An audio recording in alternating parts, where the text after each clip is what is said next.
Good morning, afternoon, or evening, all. Thanks for joining us today for Stable Stories. Stable Stories is a video series that explores the behind-the-scenes experiences, learnings, and insights of builders pioneering in the stablecoin industry. Today we have Zach, who is from Party Action People, the company responsible for hosting, running, and growing the Stablecoin or the Stable Summit and the Stablecoin Summit Singapore. A series of side events adjacent to the major crypto events that happen over the course of the year. You've all probably already been to one. You probably don't know the guys who are responsible for putting it on. Zach's a friend of mine. I'm very excited to have him on today. How you doing? I'm doing very good, Dave. Thanks for having me. Yeah. Welcome. Calling in from Buenos Aires today.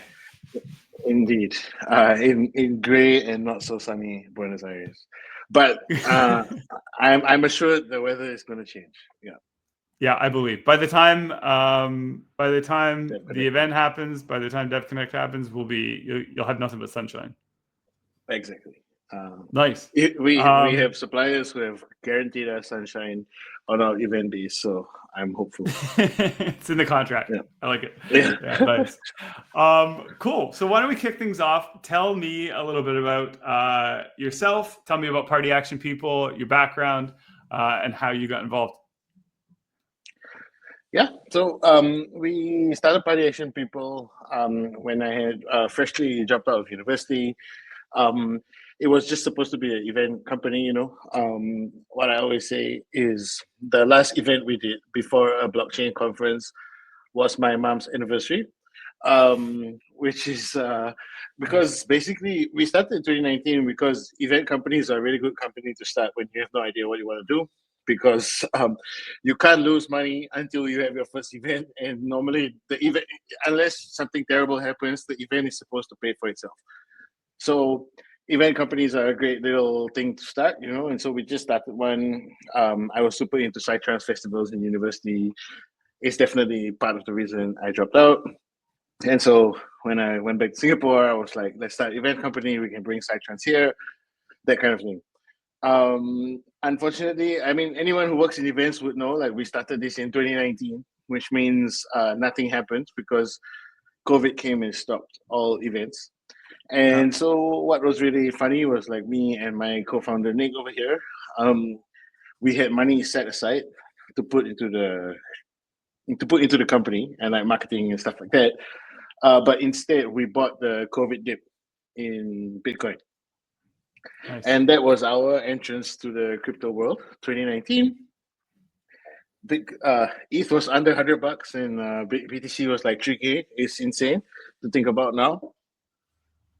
And basically, I spent, we were in Singapore, as the name Party Action People suggests. It's the Singaporean government's name backwards. But when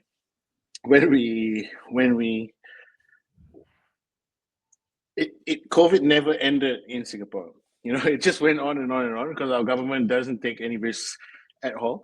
And so we had like literal years where events were just not allowed. And I was sitting there on Binance speculating, completely far on the outside, when the reserve protocol came along and stable pilled me. And nice. What I mean by that is I watched this video about how, people suffering from corrupt or incompetent central banks face like this brutal hyperinflation and what that means for people. And in the years since, hyperinflation has hit markets much closer to home, like Laos and Sri Lanka, where I have friends and family. And just how stablecoins offer individuals this chance to opt out of poor local currencies and into the stability that we enjoy in the developed world through without like needing to trust a custodian, for example. And so that was really what got me most excited when I first thought about this. First watched that Reserve Protocol video, I couldn't sleep for 2 days. Like, I was just like, oh my God, stablecoins are the future. And then it was 2021, Bitcoin Miami. They had a giant dumpster of Venezuelan cash outside it. and everyone was posting it like, haha, look, like fiat has no value, haha, you know. And that was when I really felt like there was a gap, in the sense that it was directly opposing my values or what got me excited about crypto as a whole. It far from feeling any joy as on the crypto side that haha, this fiat currency has no value. I really felt like the Venezuelan situation was the perfect encapsulation of what made crypto important. And when I realized how basically that dumpster at the BTC Miami showed me that there's a super wide spectrum of people hosting crypto events, and that anyone who wants to take the chance to work with low budgets and short timelines is actually open to do so. And so I convinced our third co-founder, Par, who was working in technical conferences in energy storage, like batteries, and I convinced her to basically jump from doing technical conferences about something extremely boring to doing technical conferences about something extremely exciting. And she's here. And so in 2021, we started work on the Oracle Summit. And imagine this as a luxury, Dave. We gave ourselves one whole year to plan one event. and it started with like desktop research, mind maps. It was a super holistic and like almost academic process. And I mean, we didn't start with the Oracle Summit, but we gave ourselves a year to choose a topic and then start. And somehow we landed on the Oracle Summit because, you know, at the time, everybody wanted to bring everything on chain. Supply chain, transport, logistics, expensive watches, wine bottles, everything was supposed to come on chain. And but going back to the reserve story, the theory that reserve has is that in order for decentralized currency to replace corrupt or incompetent central banks, it's about more than just USD, because USD also suffers from inflation. And so what we would need to do is create a stablecoin backed by a decentralized basket of assets. And so when we looked at that as the simple challenge, like, okay, so this is the challenge we want to accelerate. What's missing? We realized that like this decentralized basket of off-chain assets is not possible because the oracles don't exist to do it. And so we started with the Oracle Summit, which was a really terrible business decision. You know, at the time, I think Chainlink was like 98% market share or something they were not very pleased. Someone else wanted to talk about all the other oracles, you know. Yeah. Someone even told Pyre, like, this is just a Chainlink conference. You should just run a Chainlink conference. But it was a really good decision in terms of breaking into DeFi. So like the people who were interested in oracles way back then were like, you know, Nick from Chronicle, Rick from Liquidity, Michael from Euler. All of these guys ended up building DeFi protocols that survived multiple bear markets, survived hacks, survived all kinds of terrible things, because to be interested in oracles back in 2021, it meant people were super technical and on the real like risk management side, not like let's ship a product ASAP and pump our bags, you know. Yeah. And so like the Oracle Summit was a great little way to enter and meet like very cool technical people. And then from that Oracle Summit, we met State Capital, Julian Putulu, and all of the people on that side. And basically, because of their connection to Curve, we said, like, guys, the whole point of this was actually to do a stable summit. And can you connect us to the Curve people, and can we make something happen? And they were like, yeah, let's do it together. And, you know, it was still, 2021 was still the days when you could DM the CEO of a something and say, you want to do something? And they're like, yes, you know. And so we just did it. And together with the State Capital team, they connected us to a whole bunch of their DeFi OG friends. And we started the Stable Summit in Paris 2023. Amazing. And now it's in fourth year? Now we're in 3, 4, 5. No, so now we're in our third year. We're just about to do our 12th edition in Buenos Aires. Amazing. And what's really cool is how, like, in that 2023 edition, no one even believed that like Tether's reserves were real. No one believed algorithmic stablecoins would ever survive. You know, everything was just Terra Luna. You know, like if it's algorithmic, it equals Terra Luna. You know, and now for our Buenos Aires edition next month, we have multiple fintech founders and CEOs attending. We have the president of the Argentinian CNV, which is their SEC, coming to give a speech. We have the central bank attending. We have MasterCard. Our last edition in Cannes had like European Central Bank, SocGen, and Deutsche presenting as speakers. So just we've really watched the stablecoin space go from like we were literally in a basement for the Paris one, like so literally a bunch of nerds in the basement to like Cannes with the central bank. Like it's we've seen the full switch. Yeah. The best things in the world start with nerds in the basement. That's a good, exactly it, yeah. Doritos and Mountain Dew, all that. Yeah. So, like now that you're like, I think that you guys qualify as OGs in the space at this point, 3-4 years deep now. Talk to me a little bit about the changing landscape of the guests, both the speakers and the attendees. Like, what are you seeing in terms of like patterns develop? You talk about getting, central banks on the speaker list this year, right? Representatives from the government, from financial institutions. How is that evolving? How's your attendance evolving and the interest in the space evolving generally? Yeah. I mean, on our side, what we feel is, firstly, like we had to learn how to put honorifics in our invitation emails. You can't be messaging Hester Pierce, dear Hester. You have to, whereas in crypto, you can really get away with being super informal.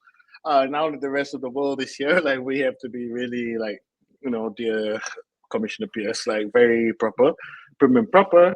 We're also finding that like you can convince individual banker to come and speak at your event, but that doesn't mean their compliance team is going to allow it. It doesn't mean the legal team allows it. You have to get through like a PR team, a legal team, a compliance team. And so even if that first guy is a cool crypto guy working in a bank and he's fine with the dear first name, when he sends the invitation up the chain and the compliance team and the PR team see what they perceive as lack of professionalism, you're dead in the water, And so there's that. There's so like compliance is in the chat now, And I think how that really affects the conferences on our side is also like the events naturally become less technical, Like if you look at just literally today, 27 October, Western Union, Zelle, and Citibank all announced stablecoin products. Yeah. And none of their announcements include any technical details.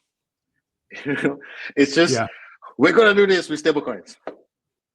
Yeah. Watch this space. Like, the technical stuff is really left. Whereas what we believed and still believe is that the crypto space, the blockchain space is such a nascent technology that the real value we can provide is not a space for empty announcements. It's not a space for, we're going to do this in 18 to 24 months.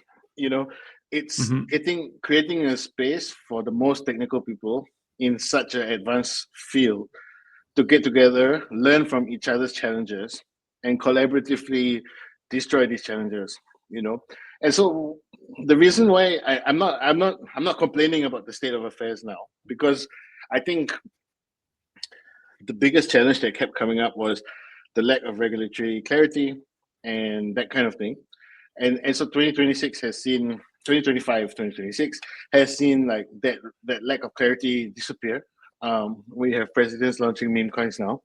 And so there's a huge confidence for banks and other institutional players to join the stablecoin game. And so what we're seeing is that like there's a lot more BD in attendance, a lot more meetings taking place. People are asking for meeting rooms and stuff where previously they only really just wanted 50 minutes, like you said, like Doritos and Mountain Dew, you know. And so yeah, we've just watched. If we're watching, it feels like we're watching it grow up, you know. Which is not to say that it's better now, but it's just to say that like there's literally more people wearing suits at the events. I had to go and make a blazer and everything because you know things are getting super serious. And yeah, even in funny ways, you wouldn't think like our production team has had to learn how to work with really fancy security outfits because you know the Peter Thiels and Paulos of the world, they don't enter events by the escalator. You know, like you helicopter have to lock down through an the roof or elevator. nothing. Yeah. Exactly, and like you have to prepare all that, and you have to be safe, and you have to, you know, and so there's learning curves all over. But then in terms of the attendance, you know, it's less technical, but the numbers that people are talking about have literally gone from 10, 100 million to billions and then of course, yeah, trillions as well. Yeah. And when you talk about it being less technical, do you think the new players that are moving into the space are additive or they're changing the dynamic as a whole? Like, do you think that the technical component is still there, still thriving, but there's now just more in another direction? Or do you see it as a fundamental shift toward more BD product focus versus the highly technical solutions? No, I think that all the progress will still definitely be technical, and a lot of these BD guys and you know, more polished CEO types attending are still talking about the tech that's going to differentiate them. You know, I think stablecoins are far from ready for like mass market use. You know, at the moment, like it's insane that if I pay for a donut downstairs with USDT, this person now has access to every transaction I've ever made. Like, you know, it's like so stuff like privacy and cloaking and chargebacks and all kinds of things definitely need to come. And so those will all be technical solutions. I think the shift to more BD and product people at events is actually just a normal thing that happens when the space matures. Like, you know, previously we used to talk to the founders about event sponsorship or speaking, you know, whereas now every team we talk to has a huge marketing team, PR team with who are choosing these slots for them. So it's just a maturity thing. I think it's not like I definitely didn't mean that like the stablecoin space is becoming less technical. It's just that the audience is becoming more of the product BD kind of audience. Yeah, very good. And you're in Buenos Aires now, getting ready for the next big conference. Tell me about you guys, and you're doing a couple of different things, a couple of big things. Tell me about that. Yep. So, okay. So the way we design any of our agendas is that Par, the one who came from energy storage, she sits down with CTOs, CEOs, and like product people in the stablecoin space or any vertical that we're doing, and she just asks them to list their biggest challenges, their biggest hopes for the space, and who they want to meet. And so really the reason why founders and like leaders in crypto have enjoyed our event so far is because we literally we assemble the agendas by asking other leaders and like top profiles in crypto who they want to meet, and we make our room full of those people. So like that's always been how we approach it. And this year, while prepping for Devconnect, we basically found out that like everything is going to come back down to a few different things, which is vaults, privacy and compliance, Oracle, so new data sources, and like staking. And that these four things sit at the intersection of both retail and enterprise adoption. And so what's been really cool to see is like how, for the last 4 years with everything going on with Roman and Alexei, like the kind of anti-privacy, like if you are pro-privacy in crypto, you are a money launderer. That was the basic, like that's what the vibe was. But now that the banks are here, the banks are like, hold up, we can't put our balance sheet in public. We're not giving everyone real-time attestations of everything we do. What are you talking about? And so now it's super interesting to see how the banks and the cypherpunks agree on certain things like privacy, And now that the banks want it, suddenly there's a whole group of new people providing this for institutional players.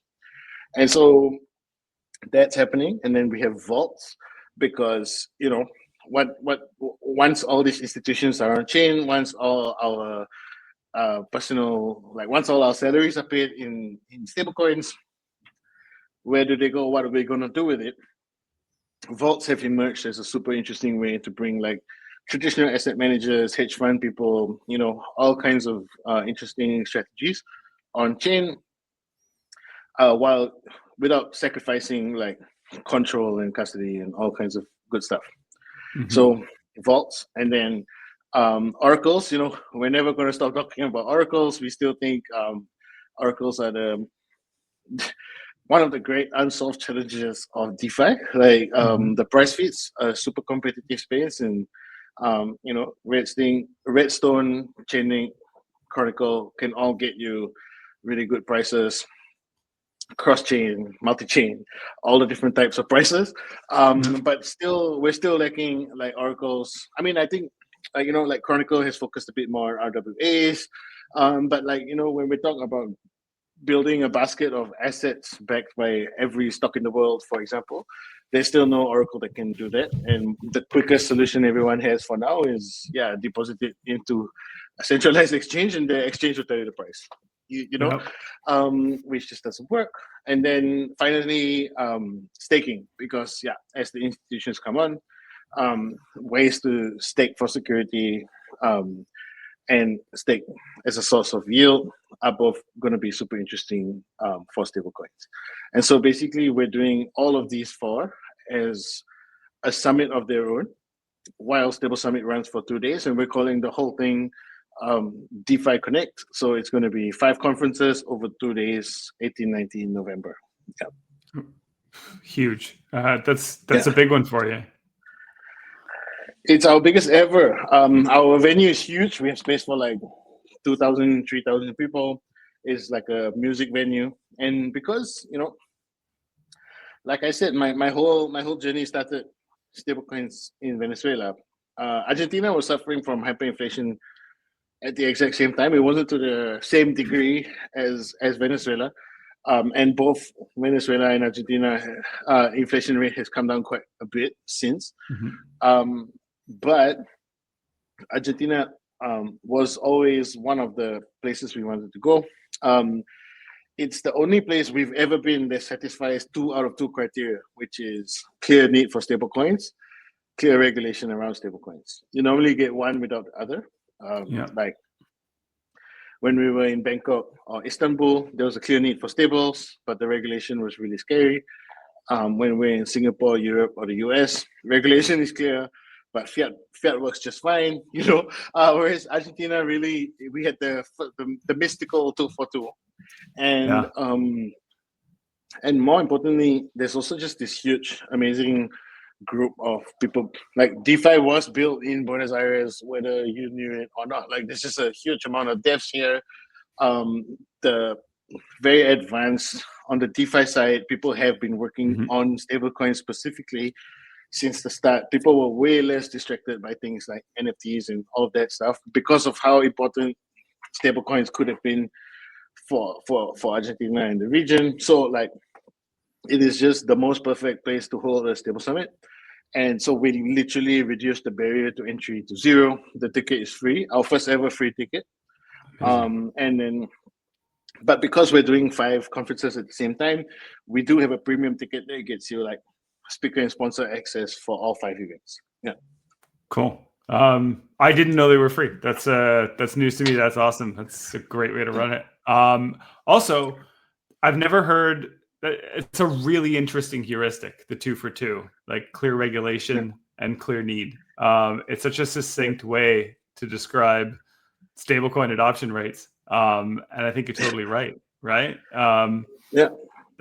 It's very rare. I mean, it's just because and this is, we can talk about this for another 3 hours, which is like the same corrupt and incompetent central banks that give you the situations, the hyperinflationary situations where people need stablecoins.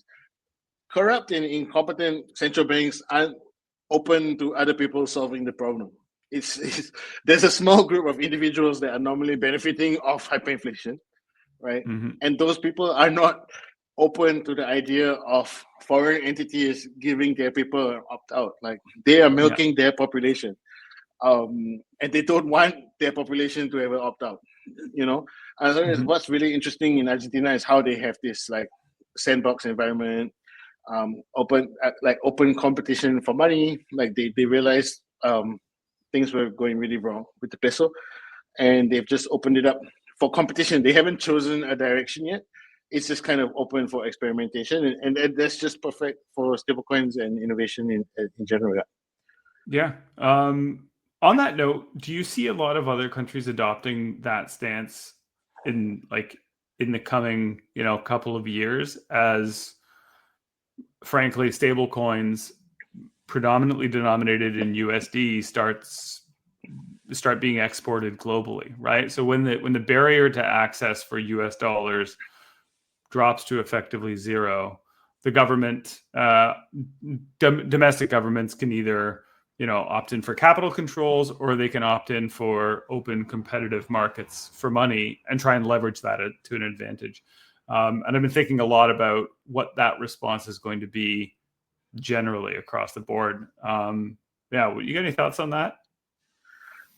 I think this is the kind of topic we'll discuss at Stable Summit, where Nice. we'll get actual Galaxy Brain people come and discuss this.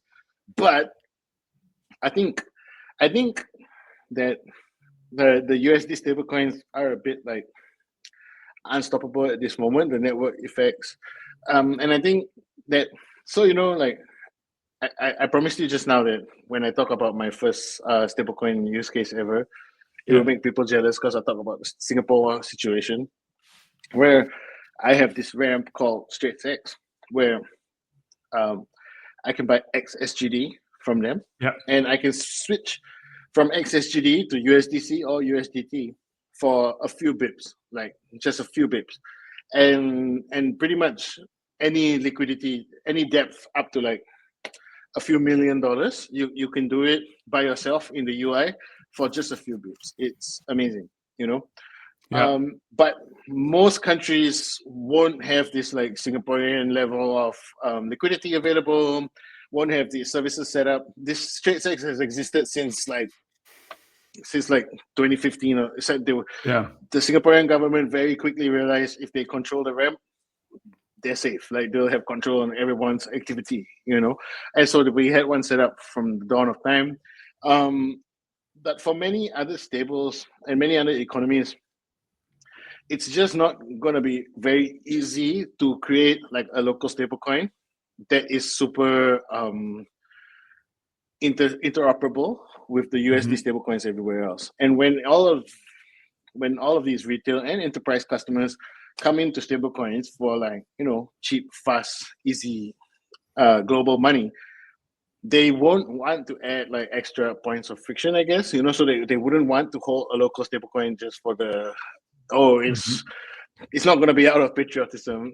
It would have to be, there would have to be a bunch of stuff built around it to make it convenient to hold and safe and all of that. Whereas like USDT, USDC, or USDS, they're just so safe because they've stood the test of time, and that's what people are going to go to. So exactly. So I'm not sure how that's going to work on the local level. It's going to be Yeah, it'd be really interesting to see, because it's it's a challenge I think pretty much every country in the world is going to have to tackle in the next couple of years, and it's going to happen fast, and it's going to require a level of adaptation that I don't think governments are famously, the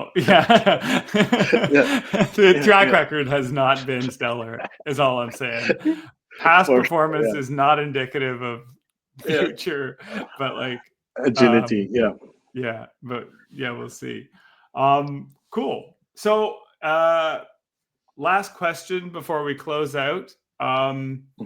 What's next for Stable Summit? What does a Stable Summit look like 12 months from now? Any predictions for development of the market over the next little bit? Where are we going? Yeah. So I mean, when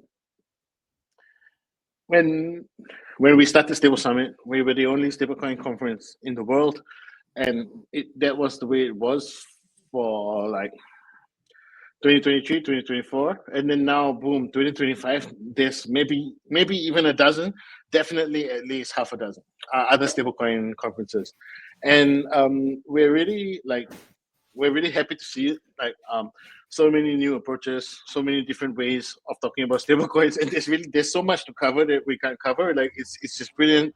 But our core purpose in what we do hasn't changed at all. Where it's really just about creating the spaces for the people at the bleeding edge. You won't come to Stable Summit and learn that stablecoins are cheap and fast, because we were talking about that in 2023. You're not going to hear about a lot of the kind of easier entry level stablecoin content. It's all something I always say to Par and the content team in general is that if I understand the program, we're not doing well enough. Like, it has to fly over my head. Like, it's really for you guys, for the people building the next generation of stablecoins. That's what it's for. And so 2026 is more of the same, but just more buttoned up to deal with a maturing industry. So, for example, we're not going to Denver. Our calendar is Cannes in Q1, New York in Q2, Singapore in October, and Devcon in November. And so how we've broken that down is like Cannes, like ECC, that's our DeFi one. ECC is our favorite DeFi conference in the world. New York in June, because that's where the institutions are, and that's where the stablecoin conversations are happening there a lot. Singapore for institutions, but with an APAC focus, and then Devcon for everyone else. And when I say like these groups, when I say these general groups, I don't mean this is who the audience should be for those conferences. I just mean those are what the topics are gonna. That's what how our topics are going to be themed. But yeah, I think what we're going to see in 2026 is, I mean, quite a few people are saying we're going to see $1 trillion in stablecoins. Market cap. It is a meme now. Trillions. Yeah, I think it's quite possible. There's been quite steady growth in. I feel like a lot of the banks and a lot of the institutions they're talking about using stablecoins soon, but few of them have actually started. And once they do, once the things move out of the kitchen and into production, I think trillions is going to be surpassed quite quickly. I don't know if it'll be 2026 for sure, but it feels like it's going to be soon. I mean, I think we're going to see a lot of these neobank plays, but I'm personally not like super bullish on the neobank thing, because if you go back to that, corrupt and incompetent governments don't want an opt out, like because of neobanks, like need to be regulated on a consumer level. I just feel like there's so many layers that it's easy for like governments to intervene and say not allowed, not allowed. Yeah. And when you solve the problem on a I to I, G to G scale, when the central banks think it's cheaper to send each other USDT than to send each other USD, I guess it'll be USAT, then we'll win. It's going to be much harder for them to stop consumer facing things from using the same thing as the central bank, you know. So I think it's going to be a really interesting time, and we're really focused on things that bring the most like market cap to stablecoins as a whole, but also things that genuinely move the needle for our true like target audience of stablecoin, who is the unbanked individual in the emerging market. I love it. Yeah, I couldn't agree more. Yeah. Awesome. Well, listen, thank you, Zach, for joining today. I had a blast, as always, talking to you. I really appreciate it. I'd say don't work too hard, but I mean, what's the chance of that? I know how much you guys put into the conferences. I'm sorry I won't be able to be in Buenos Aires this year, but I'm going to just have some FOMO from the sideline watching you guys run Stable Summit. Or I'm sorry, DeFi Con. DeFi Connect. DeFi Connect. DeFi Connect in Buenos Aires. Yeah, we definitely need help with our nomenclature. Like, even I kind of sometimes lose track of what the events are called. But yes, DeFi Connect. DeFi Connect in Argentina. Absolutely correct. You're not coming, Dave, but we will have 5 live streams for you to watch. Amazing. If people want to learn more, get tickets, where should they go? How do they find them? How do they find you? They should go to DeFiConnect.co on the internet, and then we're also all over Twitter. I guess the easiest one to find would be at Party Action People, but the people is PPL. For all the DeFiCon information, and then there's also the Stable Summit, so at Stable_Summit. Awesome. We'll put all the links in the show notes too, so they're right down there. People can jump in. Awesome. Thanks a lot, man. Good talking. Thank you so much, Dave. Have a good evening. Cheers. You too, man. Bye-bye.